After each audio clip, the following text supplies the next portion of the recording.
Okie dokie. Woo! Wow! So, first disappointment. I don't have any slides. Because because it is about storytelling. So you can give. Oh, this is awful. Can we just like have this the light of the like just turn the lights off in here? Really, it's really better. I feel so alienated from my audience. I just want to see them. Just like turn the room lights on. Really, okay? Because this is weird. I feel like an alien. I'm like, yeah, that's how I like it. Okay, so. Thank you so much for coming. Just a quick question. How many of you people of whatever gender you prefer being addressed with have been here 2 years ago to see my ranting about hackers? Oh, okay. It worked. You come back, it's yeah. So a guy last year called me the angry prophet of hope. And it can only be an Austrian, yeah? Because what Austria provided the world with is Hitler and myself, yeah, of course, yeah. So, so my name for all, oh, Bernie, thank you, Bernie. Yeah, absolutely, yeah. The main problem is now, and that's also a little bit about storytelling, is now the mad prophet is now running for presidency. So it's that's the problem of white angry males. They do weird shit that doesn't help anyone. Yeah. Okay. So for all of you here who don't know me, my name is Johannes, and my last name is long and complicated. It's Grenzfurtner, and which means, roughly translated, border forder. So my name is Johnny Borderforder in English, and I'm from Austria. It's a small little country in the middle of Europe, known for music and mass murder, and it is a pleasure being here again at Hope, and I want to talk about storytelling for hackers. The actual title is, What the fuck are you talking about? Storytelling for hackers, just to put an emphasis on that we need to do something here. So, storytelling-wise, I am very, very happy that I decided not to do the PowerPoint thing, because I think what hackers or people in the hacking community really lack is a way of getting a message across, of getting a point across. And the cool and interesting thing about storytelling is also a little bit my personal story. My personal story is I was born in 1975, so I grew up in the middle of nowhere in the Austrian countryside, and there was no one there that was like me. I was a really strange nerd before the term nerd arrived in Austria, and I tried to find other people that I could talk to about all the stuff that I wanted to talk about. And I was kind of like this weird, strange, kind of privileged white little fucker who was looking for other privileged white little fuckers to talk about, and at one point realizing that that's probably the problem, because white little fuckers always try to find other white little fuckers, and which summarizes the whole hackerspaces community in one point. But the main problem of the hackerspaces community and the hacking community is that hackers are very, very exclusionist, although everyone says we are so inclusionist and we are so wonderful and we welcome everyone into our midst, and it doesn't really work. And one main problem of that is because the way we tell our stories, the way, in a certain way, I hate PR terms a lot, but the way we are selling our revolution, the way how we sell our counterculture and our subversion is always in a completely weird and skewed way that most of us don't understand ourselves. See, growing up as a nerd, I was kind of like a shy personality, but what I learned is that there's only one way of kind of like finding other people is communicating with other people and telling them what I was about and what I thought the world should be all about. Of course, in the mid-1980s, I got my first computer and my first modem, and I joined the BBS system, and I found other people there that I could communicate with. And the cool thing is, like, what remains in my fragmented memory from back then is the stories I heard. It was a really tight-knit community, the BBS systems and FidoNet and all that kind of stuff. But what sticks still in my mind is like how I was introduced, how I got personal messages from people running BBSs or other nerds in the community who kind of like told me, hey, that's us and that's how we work. And do you want to contribute to that in a meaningful way? Or don't you? Or do you have something that could help our community in a way that would change it to a better community? And for me, that was really interesting. So I also remember it was the first time that I got kind of like an online kind of like threat mail, but not the threat mail in a bad way. I got an email from another guy because I was young. I was like 13 or 14 or something like that. And I said something really obnoxious and stupid on a message board on the FidoNet. And that guy was really calling me out and saying like, you can't do that shit. Like, just like behave. And in a certain way, it was good. It was good that someone told me to behave. In a certain way, it was something like a netiquette, but it didn't really exist. And I'm not a huge fan of netiquette in general because we need a million gazillion netiquettes for all different communities and all different scenes and sub-scenes. But it was for me like a way of learning to communicate and listening to other people. And in the same time, I was doing a lot of pen and paper role-playing. I'm not sure any pen and paper role players here who still do it. But still, the point was I'm still not really, I mean, I tried doing GURPS again like 2 or 3 years ago, but I stopped doing it.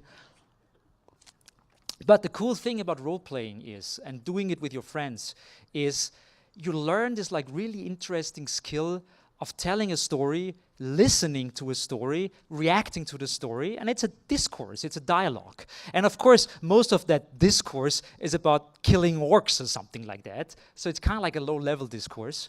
But in a certain way, I spilled water on this thing here. So, okay, I'll put it up there.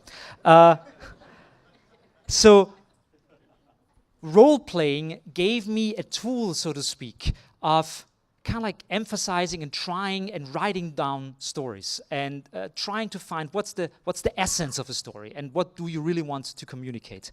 And at one point when I was like 15, 16, 17, that's what I'm still known for is I founded like an art technology philosophy group called Monochrome, and I'm still part of it.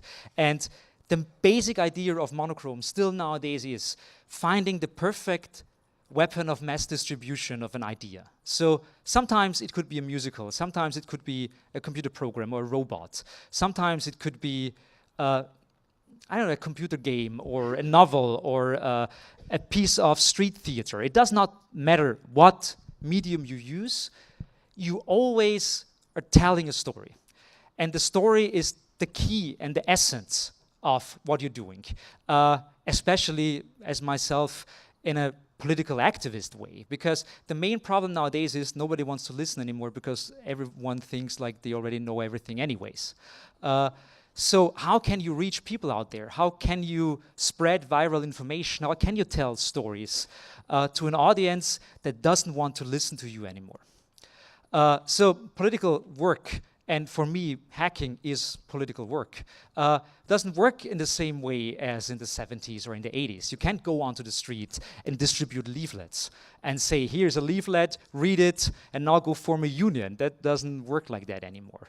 By the way, I mean, the whole system changed. We are in neoliberalism now. We are in a society of control and not in a disciplinary society anymore. So a lot of things changed in the last 30 and 40 years. And of course, also subcultures change over time because new technology, new media, whatever is there, also changes our behavior and changes the way that we should react to behavior that we don't like or disagree with on a political level. So in a certain way, I would say that political activism nowadays and political storytelling should be more like a virus or it should be more like an elaborate prank or pranks of sub-pranks than like a 5-second message that can end up on CNN. Because if it ends up on CNN, it's wasted anyways. So it's not so. So most of the pranksters I know, and most of the political activists, including them, the anonymous fuckers, they're always reaching for this like strange 1970s goal of the mass audience. So we need to propagate our idea and we have to change the world and blah, blah, blah. And all that stuff is even propagated by storytelling in the mainstream media. Like, I mean, I have to say, I like the series, but not because of the key story. I like Mr. Robot, but I don't like what Mr. Robot is telling. Mr. Robot is probably hacking-wise and infosec-wise and counterculture-wise the worst thing you can watch, because nothing in this thing works. It has a really strange, let's call it, hacker martyr vibe. And at the same time, it's also selling the point that, of course, like all hackers are strange freaks with multiple personalities. And all hacker stories are kind of like bad copies of Fight Club. And I don't know. So I get the point. I get the story that is being told in Mr. Robot. It is the story of a really interesting, clever, troubled individual and how he interacts with the world. But on a political level, nothing that Mr. Robot is telling is in any way new, adequate, or does anything to make the world better. Of course, it's an entertainment product, and we can discuss a lot about how entertainment should be or should not be, but there are single episodes of Star Trek Next Generation who are almost like a hammer in your face with philosophy. I mean, Star Trek, for me, is a good example for like nerd storytelling, because Star Trek is almost like philosophy for dummies, and it's fun watching it. Because they're taking one ethical problem or one political problem, a really small one, and combine it and encapsulate it into one story in 45 minutes with a couple of really relatable characters, and then they tell it to you. And you actually learn something from that. Don't get me started about J.J. Abrams and all that stuff that's going on right now. But Star Trek, for me, is a good example, especially Next Generation, of how you can do something like a subversive thing, namely teaching people something on a mainstream mass media level. Another example, because I've been in discussions like this all the time, because most of the time I take apart films about hacking, or I take apart films about subversion, because I always try to find out why it doesn't work, or why does it bother me? I mean, of course, I know we live in a capitalist system, and it's all entertainment products, and people are trying to make money with it. That's for sure, yeah? But still, there are glimpses out there where something really wonderful happens, that within that system, and within the studio system in Hollywood or TV production, whatever it is, something magic happens. And one example, and I think you'll completely boo me down now, but I like Titanic, you know. Anyone seen Titanic? Who has not seen Titanic? Okay, so Titanic is this like big blockbuster movie from the late 1990s, and it's about the Titanic, and it's a big ship, and it drowns with lots of people on it, but and there's a lot of like Schmalz in it, as we say in German. There's lots of like love and blah, blah, blah, blah, blah. And in a certain way, in the end, of course, it's clear who dies in the end. It's the working class guy dies, of course, yeah. Yeah, sure. But the cool thing about Titanic is, and I only realized it way later, is that Jim Cameron is actually not only telling a story like a big love story, but he's telling a really interesting, clever story about class warfare and class struggle in the early 20th century. And there's not another single movie that does it as well as this film. Of course, it's at points a little bit too much, but I mean, it's a Hollywood blockbuster, and at the same time, it's a Hollywood blockbuster where I go out of it and I kind of learn something about how society was structured in the early 20th century, and to a certain degree, how it's structured today, but we kind of forget about that because things look a little bit more nice nowadays. But then again, you get reminded that there are black people on the street who get shot just because they're black, and then you get like, oh fuck, nothing actually happens. Nothing gets better. No, it's not true that nothing gets better, but we need to remind people in an emotional and interesting way that we need to change things. And how can you convey the idea of that something needs to be changed? It needs to be conveyed on an emotional level. And the cool thing about storytelling is that a story is an emotional machine. A movie, as a good example of storytelling, is a highly crafted emotional machine if it works. Of course, there are many emotional machines out there who don't work at all. That's what we call a bad movie. But if a movie works, you sit in there, you're immersed into an experience, an emotional experience, and you let yourself go through the stages of the emotion. And in the end, you walk out of the cinema and have a good feeling about something, and you also probably, hopefully, learn something. Of course, you have to encapsulate the message that you want to portray. So let's say the political idea that you want to portray. The political idea in Titanic would be, for example, the whole story about class warfare, etc. Yeah? But you need other little motors in that engine that makes it easier for the audience to get into that. And of course, there are many, many filmmakers, there are many novelists, there are many writers out there who have completely different views on that. I mean, I'm talking from a perspective of like critique, of political messages. How can we still use the media in some interesting, meaningful way to convey a story? Another interesting example is because when people ask me, what do you think is the best movie about hacking? And of course, I know I like war games. I grew up with war games. It's a great, wonderful film. Of course, it's a white dude, and he has this like kind of like stupid female, and but still, it was 1983 or 4, so it was a different time. And oh no, it was not a different time. It's just like the same now. But a really good film about hacking, I think, is Inception. And I'm not sure that Inception is a good movie at all. But if it's a good movie, it's a movie about hacking. Because the cool thing about Inception is like that it visualizes entering a system in a really interesting way, I think. Of course, it's a crossover of kind of like virtual reality / dreamscape / whatever. But the cool thing is that I had discussions with people after seeing Inception, and one person, that's how I actually came up with that idea, is he said, it is really interesting how they portray dreams as like something hidden, as something locked away, as something that you have to get a lot of energy to get into. It's almost like breaking into your dream, and they do it with technology. They have this like interesting little machines in there, yeah? And they never really talk about that. But it is true, and they're breaking into a system, and sometimes within the system, into the next system, and the systems have different mechanics, and of course they portray that with different physics and things. But still, I like it a lot, because it's on a mainstream level, it is something that portrays something like systems within systems. And I mean, for us, it's all an easy thing. I mean, many people who are really clever, hopefully including myself, and we know that on a certain level to deal with meta structures.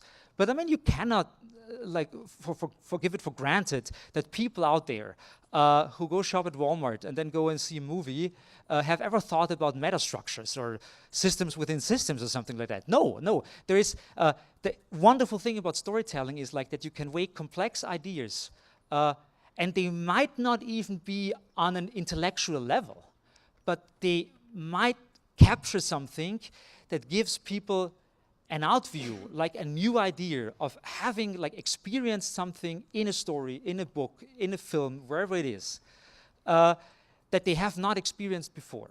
That's why I think, of course, it is important to tell people, just like read a book. Yeah, of course, yeah.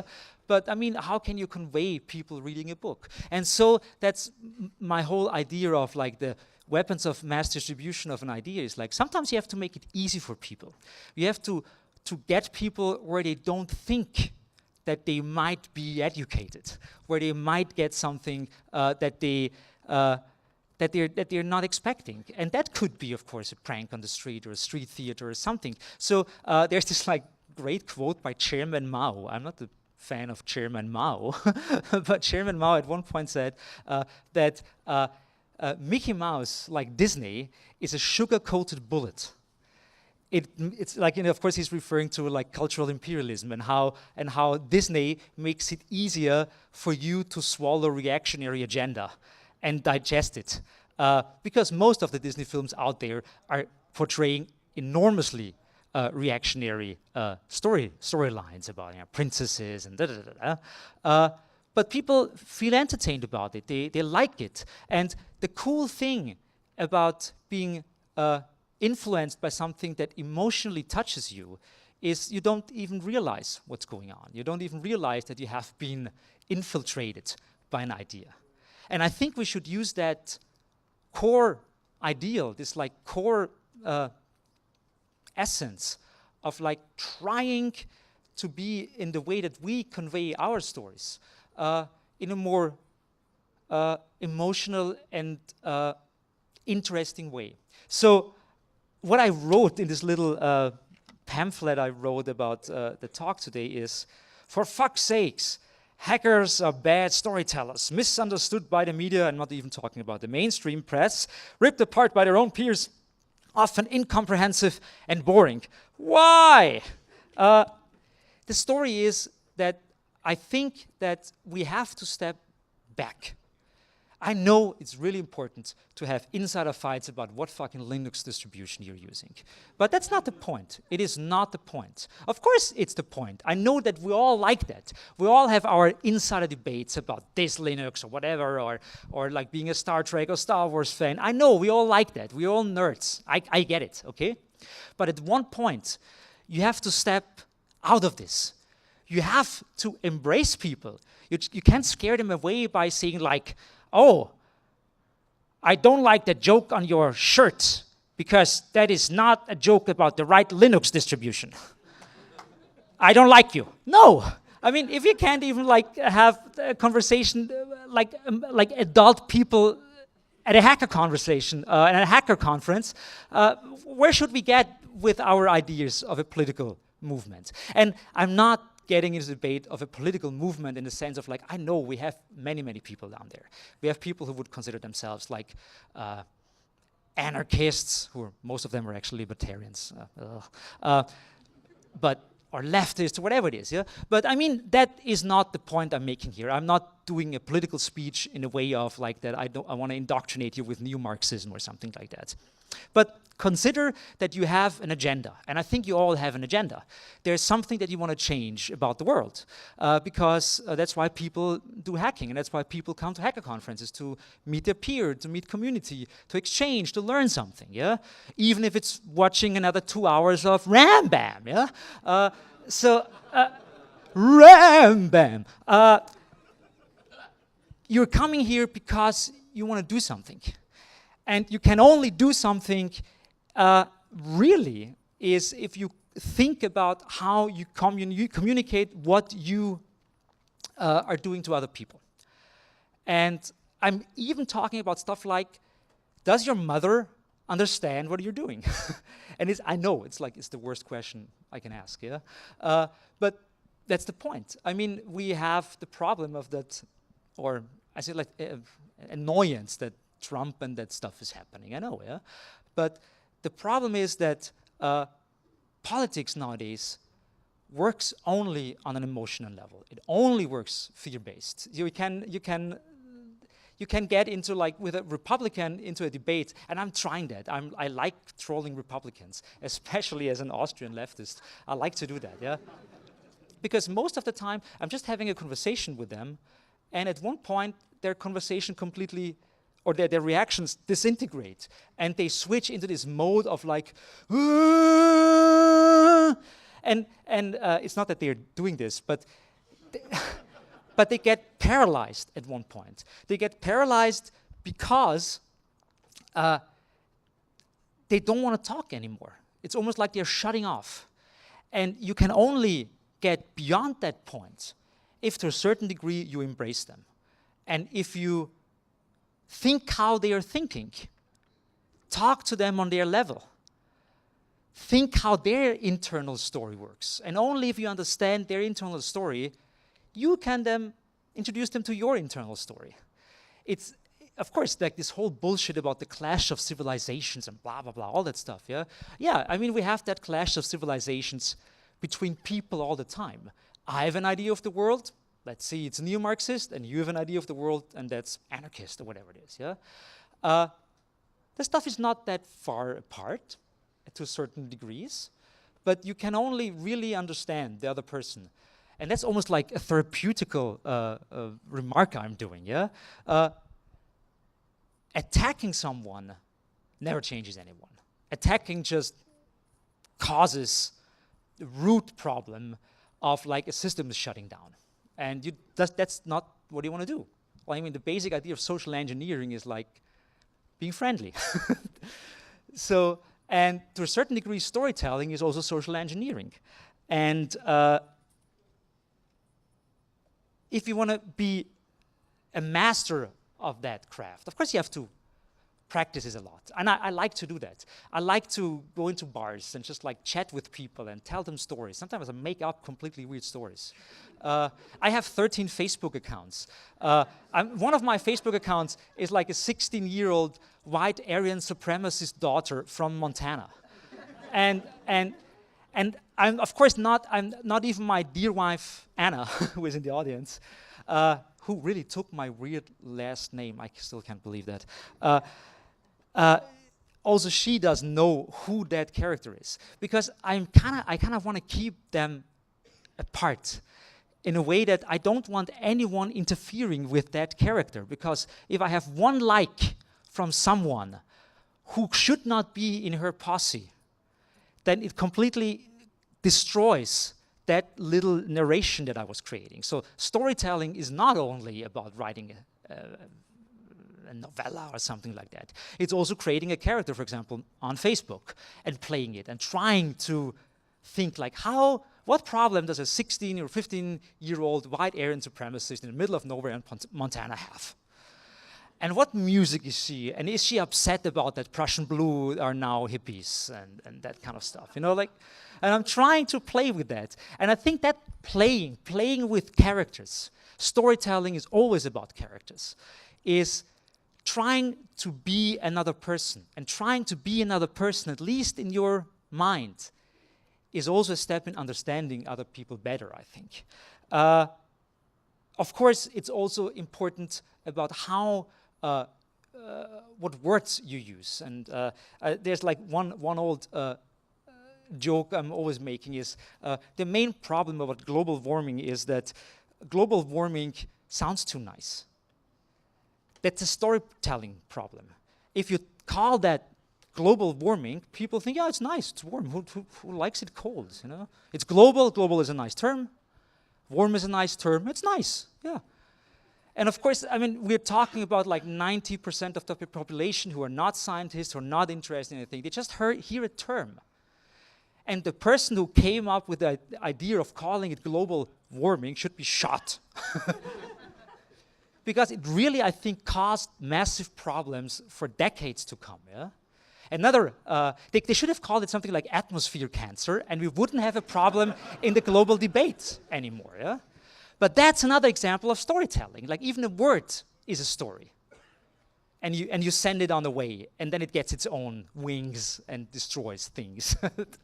Or, for example, the whole privacy debate about other people reading your emails and stuff like that. I think people, by hearing email, have this strange conception of that email is like mail.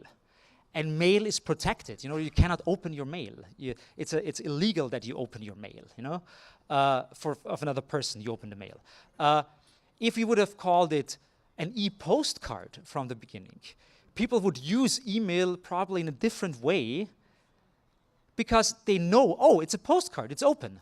I should probably not write all the stuff in my email. But I mean, there are probably many examples about that kind of stuff. So if you're doing a startup or something like that, and if you want to call it in a certain way, think twice how you call it startup. Because a name is something that is enormously fast, getting viral, and getting its own life, and even like putting a name in the world should be debated, at least with your friends or something like that, before doing that. So Neil deGrasse Tyson had this fun tweet that Anna found 2 days ago, and it's almost like Neil deGrasse Tyson has this like really interesting gospel vibe sometimes. You know, he's like this, like, I tell you, and he said something like, "May your signal be high and your noise be low." And that's it to the point. Your signal in storytelling should be high. It shouldn't be blatant. It shouldn't be. You shouldn't write like in page 2 that the person dies on page 7. You know, of course not. Yeah, but emphasizing on the key elements of your story and what you want to convey is not actually a bad thing. For years and years, I refused to read Stephen King because I thought like, Stephen King, that's like people read that in the bathroom or something like that. And at one point, I read a Stephen King novel, and I got it. I understand why people like reading Stephen King, because he's a masterful storyteller. And he is really emphasizing on, although it could be like a 1,500-page novel, you never lose sight over what's really important in the story. And only you lose sight if he deliberately wants you to lose sight of that. And that's a strategy, of course. Of course you can create something that is working with illusion, that is working with deception. But that deception only works if it's embedded into a bigger framework of the story. We have a lot of problems in the hackerspaces and hacker community, and many of them, it's one of my favorite topics, is this whole strange idea of like, why are we all creating hacker martyrs? Why is Assange so important? Why is Snowden so important? Why is fucking Jake Applebaum so important? And I don't take that fucking literally, sorry. The problem is that that's the wrong idea of storytelling. Storytelling should be not about heroes and heroines. The hero narrative is destructive. The hero narrative is the wrong way to go. The hero narrative is telling people and perpetuating the idea that exceptional people will save us. No, exceptional people will never save us. Not Elon Musk, no one, no? They have their own agendas, but it's certainly not saving people, you know? And if you create a storyline, and the media likes that, and I don't know why the hacker communities also jump on that bandwagon all the time. So yes, of course, there is a person like Snowden. I like Snowden. He did good things, but we should talk about what Snowden revealed, and not about emphasizing on Snowden all the time. Snowden, at this point, is actually unimportant. And the more you focus on him, the more you focus on Assange, the more you focus on Applebaum, whoever it is, you create this like strange, toxic martyr characters who end up doing what the fuck, I don't know, yeah? And I think parts of the dilemma that Assange is now facing is part of the importance that Assange got, and that trajectory that it created, this trajectory of like people suddenly who cannot cope with their own idoldom. They cannot cope with that kind of attention they get. And actually they shouldn't. I think it's totally important to talk about the basic ideas, but not all the time about one person, another person, another person. And understand, I mean, I'm standing up here because I applied for the slot and I got the slot, and of course you're sitting down there and you're listening to me. And of course you could spit that argument right back at me and say like, hey, you're standing on stage, you're talking, you're your own little idol now, and you're all talking to us, and you all use your authority of like having a microphone and you don't have the microphone. Yes, of course I understand. I mean, speaking or using your specific privileges in a certain way is one point. Another point is if suddenly a whole agenda, a whole idea, a political movement is hijacked by certain people, and sometimes those people even want that, but they get too much attention. And if you want to really be drawn into a story, think about what you really want to hear. So do you really want to hear another story about someone who is amazingly clever and did this and that and blah, blah, blah? Or do you want to hear something about, let's say, another idea? So I'm just like playing with like the hero narrative versus, for example, the underdog narrative. Of course, the underdog narrative is the basic core narrative of I guess, the hacker spaces and hacker community, because we're all people, nobody really understands what we're doing, we're all nerds. What is it that we have to do to finally reach our audience? That we finally are being recognized, that we finally can break through and not being the underdogs anymore. So the underdog narrative, like the hero narrative, is also the wrong approach, because it is kind of like devaluing what you are if you're really an underdog. And most of the time, people who use that narrative for themselves are not even underdogs. The main problem of nerd culture nowadays is that nerd culture is not an underground culture anymore. It was maybe an underground culture in the 70s and 80s, but not even then. Because nerd culture was always based on technology, and technology is a privilege because not everyone can afford technology. I was a very privileged kid because my dad could afford to buy me a computer, and then I could get a modem and experience certain things that I was experiencing. But of course, that was a very privileged position I was in. And if you... Are you foaming at the mouth? Yes, I do. Actually, there's a German term for that. No, it's eating. It's what? We call it hydrophobia here. Hydrophobia? No. A phobia? Foaming at the mouth. Foaming at the mouth is, yeah. Oh my God. So Trump is suffering from what? No, I said, I asked if you're foaming at the mouth. I asked if you're foaming at the mouth, and I said it's like hydrophobia. No, but the story is like, because I spilled all my water and I usually drink a lot by talking. So the main problem is like if you talk a lot, then you get that stuff. And in German there's a term for that. It's called Laberschmalz, which is literally translated something like talking lard. So I think you should use that term more often in the US, the Laberschmalz, the talking lard. Okay, so narratology. I mentioned that in my introduction online. Narratology is a really interesting scientific. Thank you so much. Subgenre of structuralist thinking. I'm not a big person who is into structuralist thinking. Like I consider myself more in like a destructuralist approach, because I like my French philosophers and stuff like that.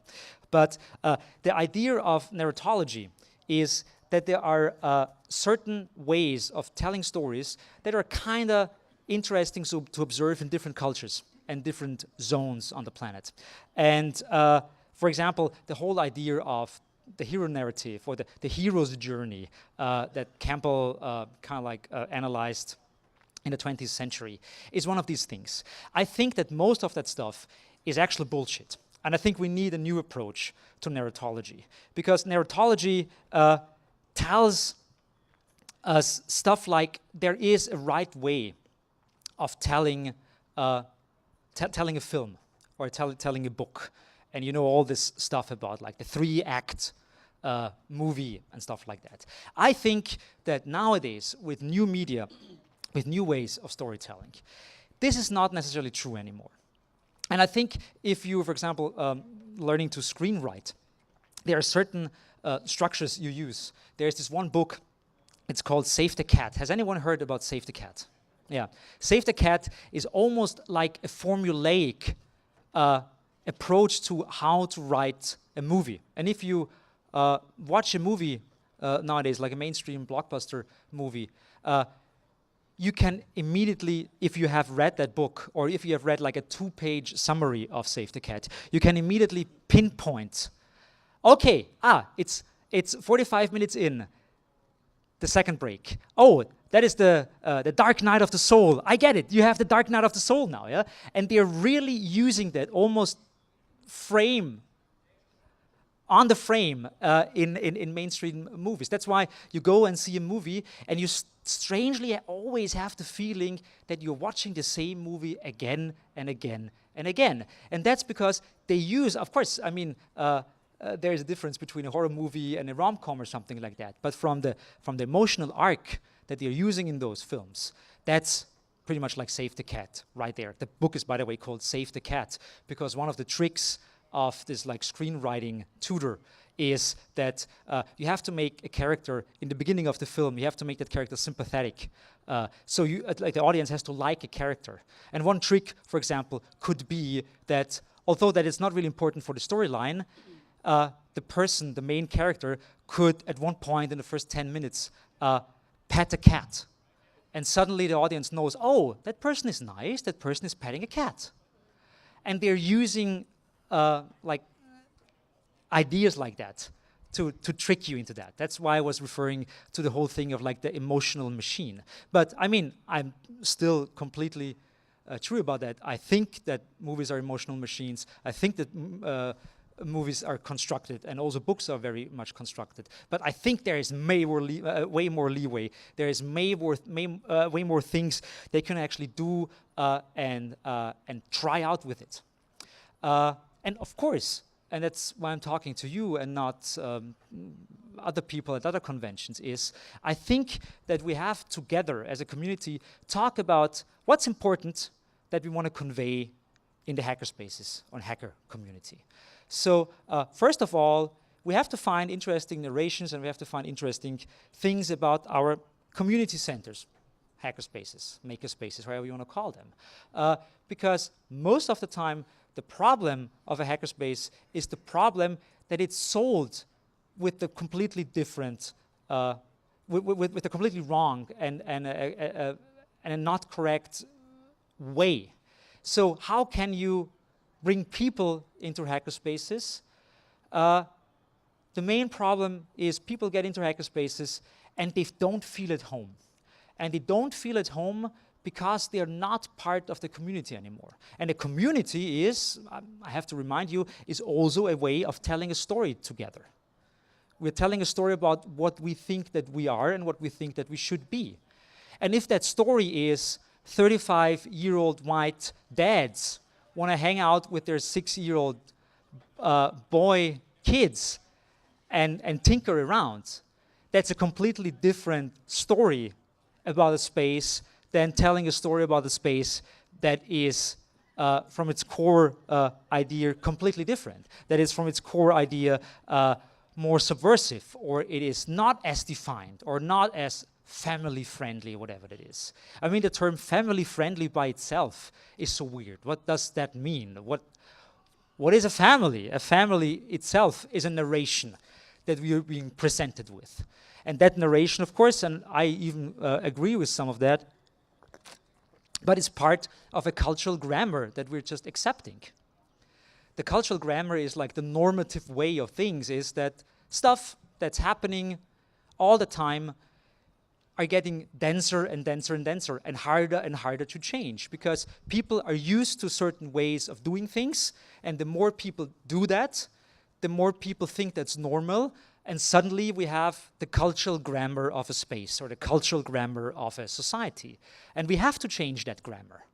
And calling that cultural grammar is not my idea, but that's a post-structuralist idea from the 1970s. And the idea is that pretty much society in itself is a text. And I know that sounds really weird for people who don't read a lot of philosophy, and really you don't have to. The idea that we can rewrite society almost like a code, but also like a poem or like a story, is something that people forget. Because society is not as rigid and not as strict as we think.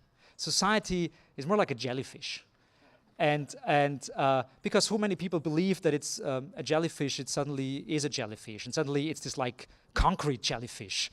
But no, it's not. We have to accept that power is not ultimate.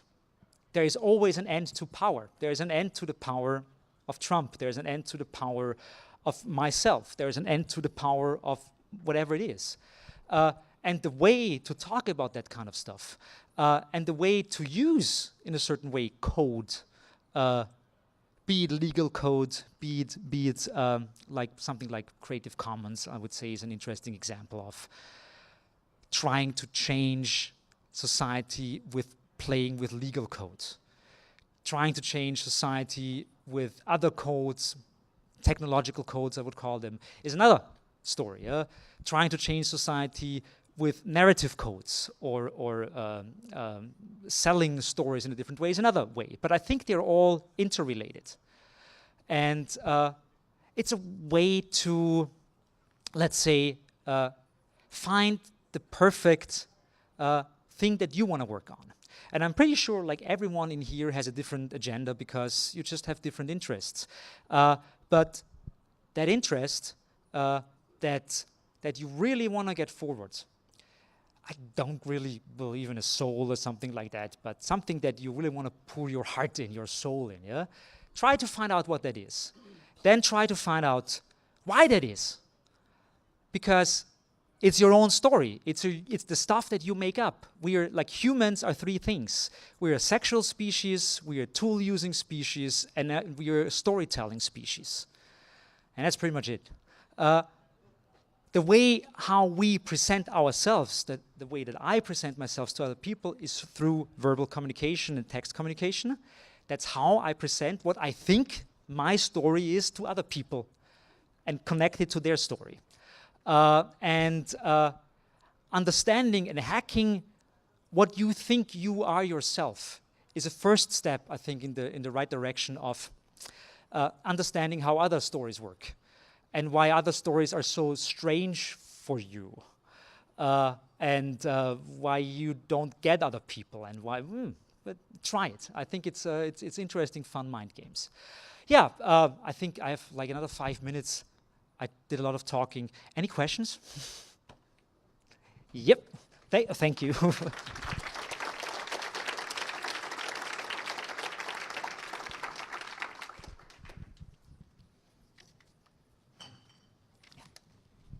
you talked about the hero narrative. Yeah. I think one of the reasons it's so successful, and I didn't read Campbell's book, but I've heard him talk about it, is that the viewer or the reader, and it comes up in Star Wars, Matrix, Tolkien, on and on and on, yeah. And other cultures too, yeah. Is that we identify with the hero. Yeah. So the question is, how do you have, and it's a very powerful way, you kind of insert yourself as the hero as you're reading the story or as you're watching the story.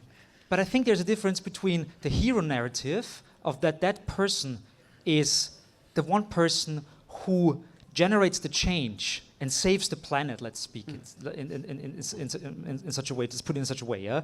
There's a difference between being the hero of a story and being the protagonist of a story. Mm-hmm. You can be the protagonist of a story and the people, the readers are identifying with you, but you can be a complete fuck-up that never goes anywhere. That doesn't change anything, but that could be that could be the thing that you want to convey. There's like one of my favorite science fiction authors is Ian Banks, who sadly died like 2 or 3 years ago. Yeah, and like one interesting trick he does in his first science fiction novel, Consider Phlebas, is that he is creating an anarchist utopian society called the Culture, and he is selling the culture to the reader by picking a protagonist that hates that culture. The protagonist of that story is attacking that culture, wants to destroy it, and is completely against it.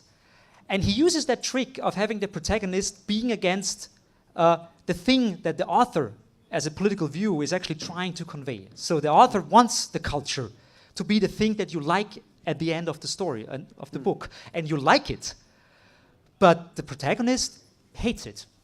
But you can still play with that stuff. Yeah. Thank you. Yeah. Right. Hi. So first of all, Hope has already added a lot of words to my vocabulary, but Laberschmalz is my absolute favorite so far, so thank you. The interesting thing is that you're German? Yes. And I introduced you to Laberschmalz? Yes. Oh, Jesus, thank you. Well, my real question is, I think our main communication problem is that we try to explain abstract things to a world that cares about human beings and their relationships. Mm-hmm. And I think that's where the hero narrative and the underdog narrative come in. So you've got something abstract, you sort of graft the hero narrative on it as a kludge, and you hope that it'll work somehow. Yep. Do you have better ideas? Okay, so one point is there is, as a German, you probably know Bertolt Brecht.